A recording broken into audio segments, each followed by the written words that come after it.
안녕하세요, 여러분. 지난주부터 여러분들과 함께 음운변동에 대해서 공부하고 있는 인천 영흥고등학교 김수미 선생님입니다. 벌써 한 주가 지났네요. 어느덧 방학이 벌써 끝나가고 있죠. 무더위도 차츰 사그라들길 기대해보면서 오늘도 힘차게 음운변동 공부 시작해볼까요? 지난 시간에 배웠던 음운변동의 4가지 유형 잘 기억하고 있나요? 교체, 탈락, 축약, 첨가가 바로 그것이었죠. 지난 시간에 안내했던 대로 오늘은 구체적인 음운변동 규칙들을 알아보도록 하겠습니다. 먼저 교체부터 시작해 볼게요. 교체는 한 음운이 다른 음운으로 바뀌는 음운변동 현상을 말한다고 했었죠. 교체에 해당하는 음운변동 규칙들은 정말 많지만 오늘은 대표적인 4가지 규칙들을 한번 알아볼게요. 비음화, 유음화, 구개음화, 경음화입니다. 말이 조금 어렵게 느껴지죠? 하지만 전혀 그럴 필요 없어요. 이 4가지 음운변동 규칙들은 그 규칙 이름의 의미만 알아도 벌써 반 이상은 이해한 것이라고 할 수 있답니다. 규칙 이름에 붙어있는 화는 한자로 되다라는 의미를 지니고 있어요. 이름의 의미를 풀어보자면 비음화는 비음이 아닌 음운이 비음이 되는 것, 유음화는 유음이 아닌 음운이 유음이 되는 것, 구개음화는 구개음이 아닌 음운이 구개음이 되는 것, 경음화는 경음이 아닌 음운이 경음이 되는 것이라고 할 수 있겠네요. 그래도 아직은 좀 어려운가요? 그렇다면 단어들을 살펴보면서 음운변동 규칙들을 좀 더 자세하게 살펴보도록 하겠습니다. 먼저 비음화입니다. 아래 단어들을 한번 살펴볼게요. 우리가 먹는, 꽃망울, 앞마당이라고 발음하는 단어들은 모두 비음화가 일어난 단어들입니다. 지난 시간에 음운변동은 발음의 경제성을 위해서, 즉 발음을 보다 쉽고 편하게 하기 위해서 일어나는 현상이지만 아무 때나 발음을 바꿀 수 있는 건 아니고 일정한 환경에 놓여 있을 때 가능하다고 했던 것 혹시 기억나나요? 비음화는 먹는, 꽃망울, 앞마당과 같이 비음이 아니었던 기역, 디귿, 비읍으로 소리나던 받침이 니은이나 미음 앞에 놓인다는 환경이 갖추어졌을 때 비음인 이은, 니은, 미음으로 발음되는 현상을 말합니다. 구체적으로 단어들을 살펴보면 먹는은 기역이 니은 앞에서 이응으로 바뀌었고 꽃망울은 디귿이 미음 앞에서 니은으로 바뀌었고요. 앞마당은 비읍이 미음 앞에서 다시 미음으로 바뀌었죠.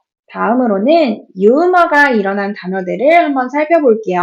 난로, 물난리. 어때요? 표기와 발음에 차이가 있는 것이 느껴지나요? 네, 유음화란 우리가 방금 발음해본 난로, 물난리와 같이 비음이었던 니은이 난로처럼 뒤에 놓인 리을 또는 물난리처럼 앞에 놓인 리을의 영향을 받아 유음, 리을로 변하는 현상을 의미합니다. 이번에는 구개음화가 일어난 단어들입니다. 구개음화는 앞에서 말했듯 구개음이 아닌 음운이 구개음이 되는 현상을 의미하는데요. 구개음, 말이 너무 어렵죠? 음운변동을 공부할 때는 발음기관의 단면도 그림과 자음 체계표를 참고하면 도움이 되는 경우가 많이 있는데요. 우리도 잠깐 발음기관 단면도를 통해서 구개음이 무엇인지 확인해 보도록 하겠습니다. 오른쪽에 있는 그림은 지난 시간에도 잠깐 봤었죠. 우리가 발음할 때 사용되는 발음기관들의 단면도입니다. 단면도를 보면 센 입천장과 여린 입천장이라는 부분이 보이죠? 우리가 혀로 입천장을 만지게 되면 비교적 딱딱하게 느껴지는 부분이 있습니다. 거기가 바로 센 입천장이라고 부르는 곳인데요. 우리는 센 입천장을 또 다른 말로는 경구개라고도 합니다. 또 센 입천장, 즉 경구개에서 목구멍 쪽과 가까운 부분의 입천장을 혀로 만져보면 상대적으로 센 입천장보다 말랑말랑하게 느껴지는 부분이 있어요. 그곳은 우리가 여린 입천장, 즉 다른 말로는 연구개라고 한답니다. 경구개에서 나는 소리들은 경구개음, 연구개에서 나는 소리들은 연구개음이라고 하는 거예요. 그럼 다시 구개음화가 사용된 단어들과 함께 국외음어가 무엇인지 그 개념을 살펴보도록 하겠습니다. 국외음에는 경국애와 연국애 두 가지가 있다고 했는데 그 중에서도 경국애를 의미한다고 생각하시면 됩니다. 해돋이, 가치가 바로 국외음어가 사용된 단어들인데요. 우리는 이 단어들을 해돋이 또는 가티라고 발음하지 않죠. 단어들이 겪은 변화를 잠깐 자음 체계표와 함께 살펴보면 잇몸 소리였던 디귿, 티읕이 센 입천장 소리, 즉 경국의 음인 지읒, 치읓으로 교체된 것을 확인할 수 있습니다. 이런 음운 변동이 일어난 이유는 바로 디귿, 티읕, 받침소리 뒤에 결합된 이가 형식 형태소이기 때문입니다. 형태소는 그 형태소가 지니고 있는 의미에 따라 실질적인 뜻을 가지고 있는 실질 형태소와 문법적인 뜻을 가지고 있는 형식 형태소로 나뉜다고 했었죠.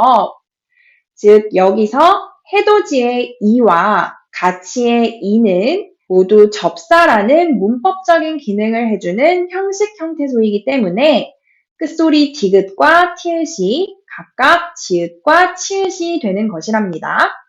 자, 이제 교체의 마지막으로 경음화를 살펴보도록 하겠습니다. 경음화 역시 경음이 아닌 음운이 경음이 되는 음운 변동 현상을 말하는데요. 경음 들어본 적이 없다고요? 걱정 마세요.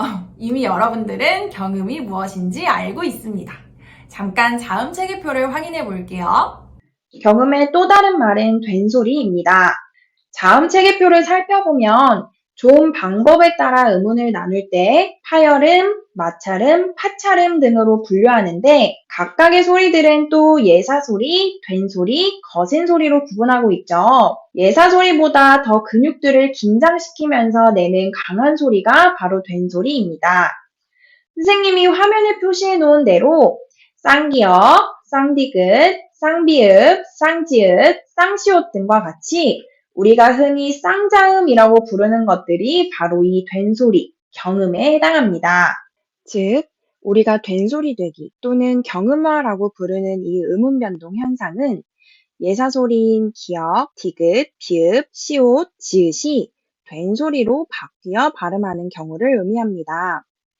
이런 된소리 되기는 일어나는 환경이 굉장히 다양한데요.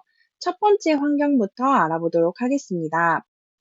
먼저 국밥, 꽃다발, 덮밥과 같이 받침, 기역, 디귿, 비읍 뒤에 연결되는 기역, 디귿, 시옷, 지읒, 비읍은 된소리로 바뀌게 됩니다. 된소리 되기가 일어나는 두 번째 환경으로는 신따, 더듬지와 같은 경우가 있습니다. 두 단어의 형태소를 분석해보면 신이라는 어감과 다라는 어미, 그리고 더듬이라는 어감과 지라는 어미로 분석해 볼 수 있습니다. 된소리 되기의 두 번째 환경은 이렇듯 음운 변동의 형태소적인 조건이 필요한 경우인데요. 정리해보면 어간의 받침이 니은, 미음으로 발음될 때 그 뒤에 결합되는 어미의 첫 소리인 기역, 디귿, 시옷, 지읒은 된소리로 발음이 되는 것이랍니다. 벌써 세 번째 환경을 궁금해하는 친구들이 있는 것 같아요. 갈등, 말살. 이 두 단어를 한번 살펴볼까요? 이 두 단어의 공통점을 혹시 여러분들은 발견할 수 있나요? 네, 벌써 뭔가 발견한 친구들이 있는 것 같아요. 맞아요. 이 두 단어는 모두 한자어로 구성이 되어 있는 단어들이죠. 한자어에서 리을 받침 뒤에 연결되는 디귿, 시옷, 지읒은 된소리로 발음합니다. 마지막 된소리 되기가 일어나는 환경은 다음과 같은 경우들입니다. 만날 사람, 할 것을, 갈 데가. 여기서도 혹시 이 말들의 공통점을 발견할 수 있나요? 중간에 띄어쓰기가 있다는 점이요. 맞아요. 넓게 해석하면 그것도 답이 될 수 있습니다. 그럼 중간에 띄어쓰기가 있는 이유를 생각해 볼까요? 띄어쓰기를 기준으로 뒤에 있는 단어인 사람, 것, 대는 모두 명사입니다. 만날, 할, 갈은 모두 뒤에 있는 명사를 꾸며주고 있는데요. 문장 성분으로 따지면 명사를 꾸며주는 기능을 하는 관형어라고 할 수 있겠네요. 관형사가 아니지만 관형어의 기능을 할 수 있게 해주는 어미를 우리는 관형사형 어미라고 부릅니다. 그 관형사형 어미인 리을이 뒤에 기역, 디귿, 비읍, 시옷, 지읒과 연결되면서 된소리가 나게 되는 것이랍니다. 우리는 지금까지 교체에 해당하는 의문변동 규칙들을 살펴보았습니다. 교체에 해당하는 의문변동 규칙들이 정말 다양하고 많은 만큼 교체 하나를 살펴보는데도 시간이 꽤 오래 걸렸죠. 나머지 세 가지 유형, 축약, 탈락, 첨가는 아주 간단하게 살펴볼 예정입니다. 조금만 더 집중해 볼게요. 먼저 축약에는 거센소리 되기 현상이 있습니다. 된소리 되기, 거센소리 되기, 뭔가 비슷하게 느껴지죠? 거센소리 되기 역시 거센소리가 아니었던 의문이 거센소리가 되는 의문변동 현상을 의미합니다. 거센소리에 속하는 의문의 종류를 한번 확인해보고 넘어갈까요? 오늘 자음 체계표가 아주 자주 등장하네요. 자음 체계표를 보면 파열음, 파찰음에 해당하는 의문들 중에서 예사소리보다 거친 느낌을 주는 키읔, 티읕, 피읕, 치읓이 바로 거센소리에 해당합니다.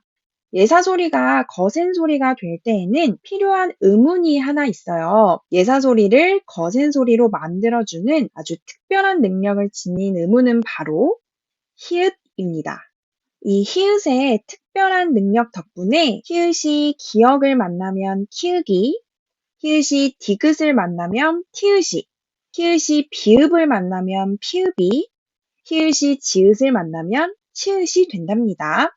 이에 따라 좋다는 좋다로, 좋지는 좋지로, 백합은 백합으로 발음하게 되는 것이에요. 자, 그럼 마지막으로 의문 변동의 유형 중 탈락과 첨가를 비교해서 살펴보도록 하겠습니다. 두 단어를 한번 비교해 볼게요. 나와 색연필, 이 두 단어는 어떤 차이점이 있나요? 네, 바로 그거예요. 나에서는 받침인 히읗이 발음되지 않았고 색연필에서는 기존에 없던 의문인 니은이 새로 생겨났네요. 즉, 나에서는 의문이 발음되지 않는 탈락이, 색연필에서는 새로운 의문이 생겨나는 첨가가 일어났다고 할 수 있겠네요. 어때요? 복잡한 줄로만 알았던 의문 변동 해볼만 하지 않은가요? 지금까지 우리는 지난 시간에 배웠던 의문 변동에 대한 개념을 적용해서 실생활의 단어들을 가지고 의문 변동 규칙들을 살펴보았습니다. 의문 변동에 대해서 공부할 때에는 머릿속으로만 공부하기보다는 선생님과 한 것처럼 단어를 직접 소리내어서 발음해보고 발음된 단어와 표기된 단어가 어떤 차이가 있는지 비교해보면서 공부하면 훨씬 더 쉽게 이해할 수 있을 거예요. 내가 사용하는 단어들이 어떤 의문 변동을 겪고 있는지 평소에도 생각해보는 것을 습관화해보는 것도 참 좋겠죠. 그럼 선생님과 2주에 걸친 의문 변동 공부는 여기서 마치는 것으로 하겠습니다. 무더운 여름에도 끝까지 선생님과 함께 국어 공부하느라 수고하셨습니다. 그럼 우리는 다음 방학에 만나요. 안녕!